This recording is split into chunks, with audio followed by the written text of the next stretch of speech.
Alors, j'espère que vous avez déjà apprécié toutes les premières émissions, tous les premiers numéros, toutes les séries que vous avez écoutées avec l'émission des questions, des réponses autour du livre Événements des derniers jours. Eh bien, aujourd'hui encore, ça nous fait plaisir de pouvoir toucher un autre point avec notre ami, avec celui que vous connaissez déjà. Il s'appelle Mathieu.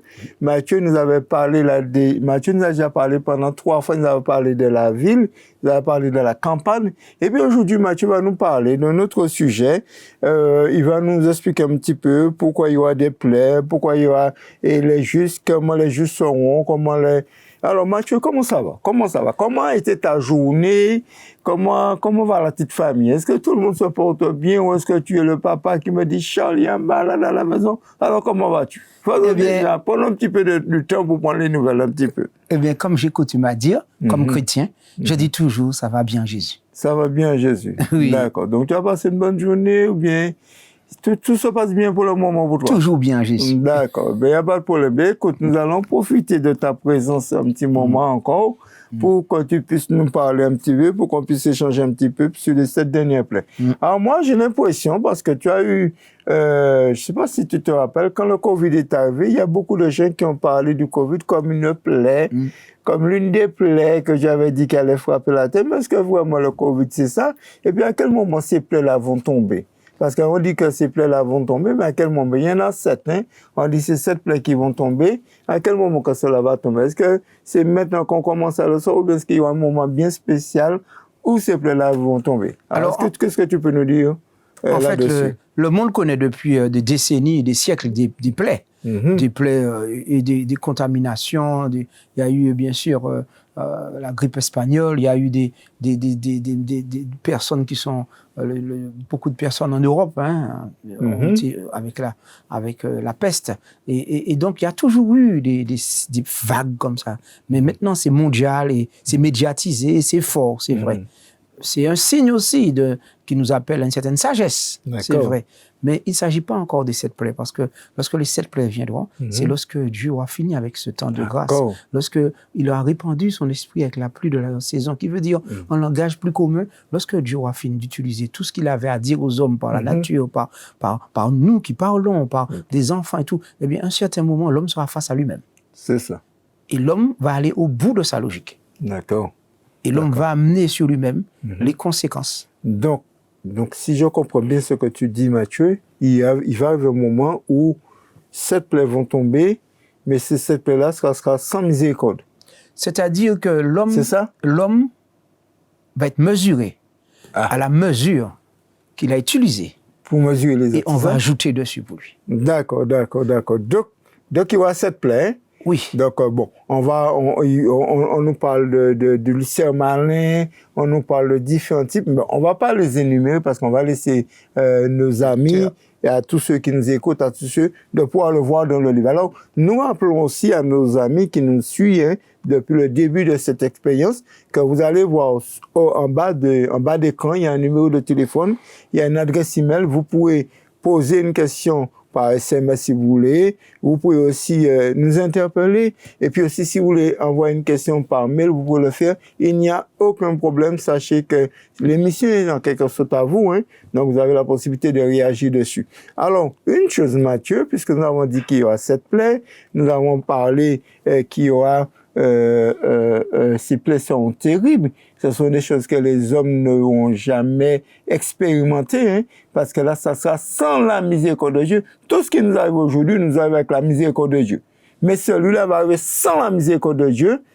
Quand je dis sans la miséricorde de Dieu, il faut qu'on explique bien à ceux qui nous écoutent. C'est-à-dire qu'à ce moment-là, il y aura un décret qui va faire en sorte que ceux qui sont du côté de Dieu sont du côté de Dieu, et puis ceux qui sont du côté du malin sont du côté du malin. Donc à ce moment-là, eh bien, chacun devra répondre pour soi-même. Et les 7 plaies vont tomber, mais j'ai aussi lu qu'il y a des gens qui ne pourront pas supporter cette situation, et puis Dieu va les faire descendre dans la tombe. Est-ce que c'est vrai ça? Alors, la Bible déclare que heureux ceux qui dorment dans le Seigneur. Il y a des gens qui ne pourront pas supporter les épreuves qui viennent. Parce que lorsque, symboliquement, les 4 vents, hein, celui qui les retient, les 4 vents sont libérés, c'est-à-dire la totalité de la méchanceté de l'être humain se déploie. Et lorsque cette méchanceté engendre aussi des choses graves, eh bien, lorsque la mesure doit être faite aussi pour les hommes, eh bien, à ce moment-là, les plaies qui sont déversées, c'est bon de ne pas y être pour ceux qui ne pourront pas supporter tous ces moments. Oui. Donc là, même la mort est pour eux. Deviendra une bénédiction. Oui. Ah, d'accord. Même la mort deviendra une bénédiction. Parce qu'il est dit aussi qui meurent dès à présent dans le Seigneur, car leurs œuvres le suivent, c'est ça? Oui. D'accord. Oui. D'accord. Maintenant, lorsque l'on regarde un petit peu les arguments, il y a des gens, quand il me semble, hein, parce que j'ai lu aussi, parce que j'ai pris le temps pour un petit peu de fouille aussi, il y a des gens, quand ils vont voir ces plaies vont tomber, eh bien, comme nous disons, il n'y aura pas possibilité de se repentir à ce moment-là, eh bien, ces gens-là iront plus durement dans leur méchanceté. Ils iront plus durement dans leur méchanceté. Et quand on regarde cette situation-là, nous pouvons dire que si ce n'était pas la présence de Dieu, eh bien, vraiment, ce sera l'hécatombe totale. D'accord? Oui. Nous pouvons dire aussi que lorsque les hommes n'ont pas pris goût, amour pour la vérité, ils préfèrent les solutions de facilité à court terme, qui engendrent des difficultés à long terme. Et bien, à ce moment-là, ces hommes-là, ils reçoivent un esprit d'égarement. C'est-à-dire, ils sont auto-gratuits, ils se gratifient par eux-mêmes, mais ils sont heureux d'être eux-mêmes égarés. À ce moment-là, ils disent que le vert est rouge, le rouge est vert, ou que ils disent toutes sortes de choses, ils se mélangent. Et bien, à un moment, ils apprécient. Et à ce moment-là, eh bien, comme c'est écrit dans plusieurs récits, eh bien, on verra Pharaon lui-même, il va s'embourber, ou Judas achète sa propre corde, ou bien d'autres personnes comme Aman, eh bien, il va mettre sa propre potence. Et ainsi, les hommes sont livrés à eux-mêmes. Et ils se perdent eux-mêmes. Et à ce moment-là, l'apostasie devient de plus en plus grande, et le juste devient de plus en plus juste, et les injustes de plus en plus injustes. Mais oui, mais il me semble aussi qu'il y a un problème, parce que, enfin, d'après ce que j'ai lu, c'est que ceux qui n'observent pas le dimanche seront vraiment maltraités. Oui, c'est-à-dire qu'en fait, nous pouvons voir que bibliquement, Dieu a mis des principes qui sont vrais, et puis d'autres mettent d'autres principes. Ils ajoutent un principe qui dit, bon, pourquoi pas le jeudi, le lundi ou le dimanche ou autre, mais ils disent leur pensée qui est purement humaine. D'accord. Et à ce moment-là, si on décide de ne pas avoir quelque chose qui nous transcende au-delà de l'humain, vous pensez bien que ce soit la loi des humains entre eux et du plus fort et de la jungle. Donc à partir de ce moment-là, il est bon de savoir que ces lois purement humaines vont engendrer bien sûr la persécution des autres, qui ne sont pas d'accord, puisque quand on n'est pas d'accord avec quelque chose, l'être humain dans sa nature charnelle humaine dit, eh bien, je t'impose ma loi. Et ce qui se passe, c'est que la bonne nouvelle, c'est que la Bible ne nous laisse pas sans espérance, sans espoir. Michael, c'est un beau prénom. Oui. Notre chef suprême. Il se lève pour défendre et protéger. Oui, et j'ai remarqué aussi qu'il est dit que le peuple de Dieu, durant ces moments difficiles, devrait fuir les villes, devrait fuir les villes. Mais on dit malheureusement beaucoup sont en prison parce qu'ils ne pourront pas fuir. Mais comme tu l'as dit, quel que soit l'endroit où on est, Dieu va toujours trouver un moyen, parce que rien n'échappe à Dieu, il va toujours trouver un moyen pour pouvoir veiller sur ses enfants et les protéger. Et les protéger parce qu'il a dit des anges puissants vont sortir pour pouvoir veiller sur les enfants de Dieu. Oui, mais quand il dit veiller sur les enfants de Dieu, ça ne veut pas dire qu'ils ne vont pas mourir tous. Ah non. Il y en a qui ne vont pas mourir, mais il y en a qui vont mourir. Oui, ça c'est sûr. Mais ce qui est important, c'est de se rappeler ce qui est dit dans Romains 8. Oui. Eh bien, il dit, rien ne peut nous séparer de l'amour. Amen. L'amour. Oui. L'amour, c'est une loi qui transcende tout.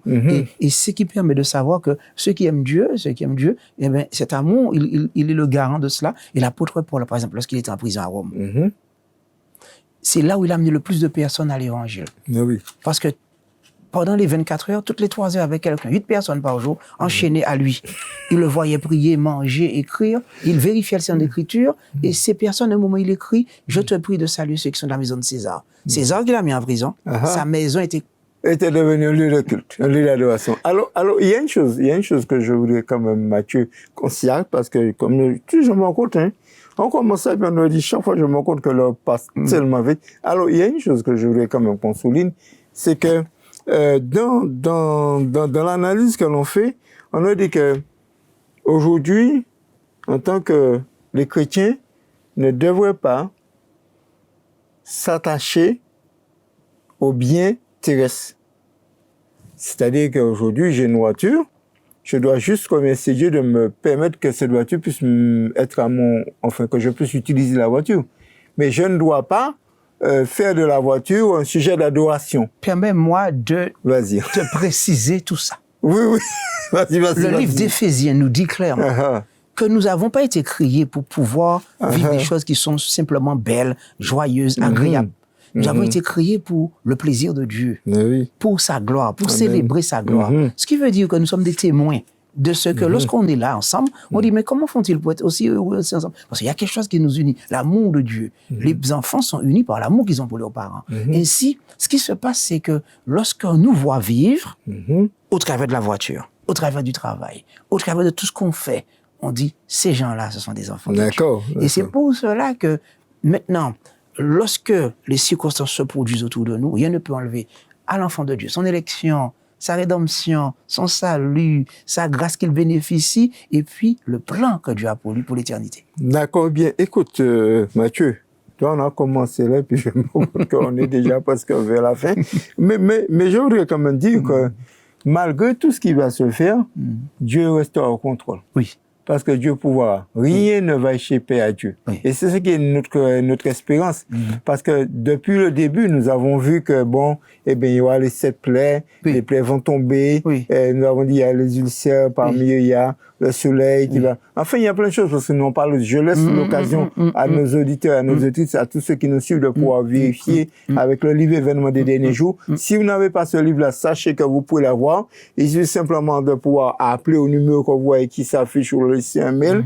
Et là, vous pouvez avoir ce livre-là. Mais c'est un livre vraiment qu'on recommande la lecture, qu'on recommande l'analyse de ce livre, surtout sur ce chapitre, les 7 dernières plaies, et les justes, pour que nous ne soyons pas trompés. Mais nous voulons aussi rappeler que malgré tout, que Dieu sera là pour pouvoir gérer ce problème, parce que rien n'échappe à Dieu. Et vraiment, qu'est-ce qu'on peut dire aujourd'hui, Mathieu? Je dirais un mot, n'ayez pas peur. N'ayez pas peur. Parce que ceux qui vont passer la tribulation de Jacob auront déjà tout confessé. Ils n'ont rien à cacher. Ils sont dans la transparence, ils aiment la vérité. Alors, ce qui fait qu'ils sont libres. Et ce qui fait que, à ce moment-là, rien ne pourra les troubler au point de se décourager, au point de perdre la foi. Ils seront troublés, oui. Persécutés, oui, mais ils sont plus que vainqueurs. D'accord. Eh bien, écoutez, voici, Mathieu nous a donné le mot de la fin. Donc, nous vous remercions de nous avoir suivis une fois de plus. N'hésitez pas à pouvoir laisser un message, soit par un SMS, ou soit par un mail au numéro ou à l'adresse email que vous voyez qui est en bas d'écran. Et puis, nous vous disons à la prochaine fois, parce que certainement, il y a d'autres choses à voir encore, puisque nous étions que nous allons rapidement vers la fin de la présentation de notre livre au événement des derniers jours. Et puis, ces questions que nous essayons de répondre avec des réponses qui sont claires, qui sont nettes, que nous pouvons puiser dans le livre. Donc, Mathieu, à la prochaine. Mathieu, à la prochaine, Charles. D'accord, merci, allez voir. Au revoir.